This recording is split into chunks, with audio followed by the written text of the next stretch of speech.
Na mfuatiliaji wa Wasafi Media, leo ikiwa ni Juni 2, 2025. Tukiachana na kesi ya Lissu ambayo imetajwa leo katika mahakama ya hakimu mkazi Kisutu, taarifa nyingine ambayo imetufikia mezani kwetu ni kwamba kanisa ambalo linasimamiwa na askofu lakini pia mbunge wa jimbo la Kawe, hapa namzungumzia Josephat Gwajima, limefungwa na usajili wake umesimamishwa.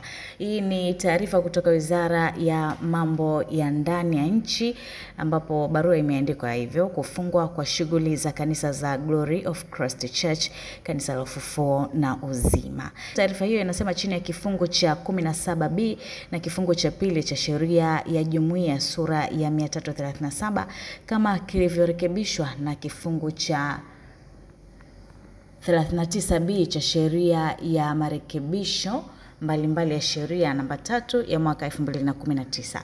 Tafadhali rejea somo tajwa hapo juu.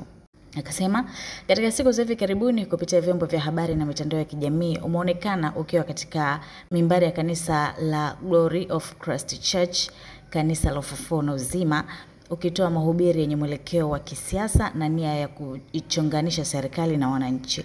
Vitendo hivi ni kinyume cha sheria ya jumuiya sura ya 337 na vinaweza kuhatarisha amani na utulivu nchini. 3. Kwa mamlaka niliyopewa, ofisi ya msajili wa jumuiya za kiraia inafuta usajili wa Glory of Christ Church, kanisa la Ufufuo na Uzima kuanzia leo tarehe 2 Juni 2025.